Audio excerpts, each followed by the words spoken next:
They told me that she was not alive, that she was born stillborn, and basically they only normally do it CPR for 5 minutes, but something kept telling them to go on for 8 minutes, and finally they got a bit of a heartbeat. From the very start, Hannah didn't have much of a shot. She was born, for all intensive purposes, dead. No breathing, no heartbeat for the first 8 minutes of her life.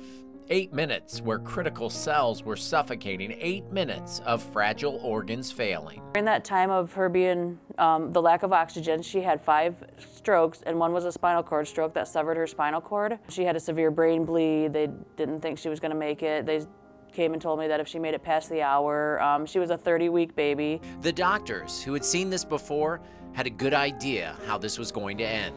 They gave Priscilla a choice. At 3 days old, I had a doctor come to me and ask me if I wanted to pull the ventilator on Hannah. It was an option from the doctors, but not for Priscilla. Something told her to never give up on Hannah. I believe that, that everything was going to be okay, and that, God would help me see it through anything I needed, for her. Slowly, the 2-pound baby, whose diapers were smaller than my wristwatch, began to make her case that she was a miracle. She was probably about almost a month old, and the doctor was going in and checking her vitals, and she grabbed onto his finger. And he just kind of looked at the nurse and he said, "She just grabbed my finger." I mean, she pulled on my heartstrings. She was just such a sweet little baby, But when she grabbed onto that doctor's finger, I think that even they realized that, maybe they're a little wrong, And Hannah didn't have to wait too long to tell them just that. At about 9 months old, she taught herself to talk around her trach. 7 years of hard work, therapy, and a few more miracles, according to Mom, make trying to stay a step ahead of Hannah no easy task. Oh yeah. The little girl that should have lived an hour after birth, that by all scientific accounts should be blind, deaf, mentally impaired, and anchored down to a ventilator, is anything but.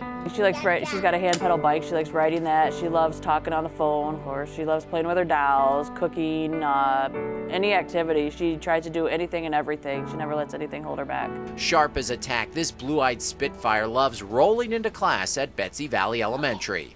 Because we learn a lot. But her accomplishments stretch far beyond these walls. Hannah's the youngest member of the state's junior Paralympics team, and a valuable one at that. Yeah, Doing what? 4 gold and 1 bronze. See that race number on the back of her wheelchair? Yeah, that's from a 5K she rolled.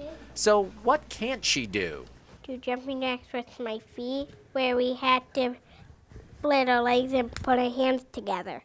Then put it next to our sides. But All I just do is this. other than jumping jacks, is there anything you can't do?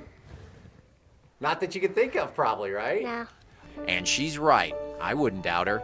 The little girl who dealt with the roughest 8 minutes of her life first has a lifetime ahead to take on the world, and a mother who credits a miracle every day. I mean, the doctors said that she was going to be in a vegetative state the rest of her life, and there's really nothing she can't do.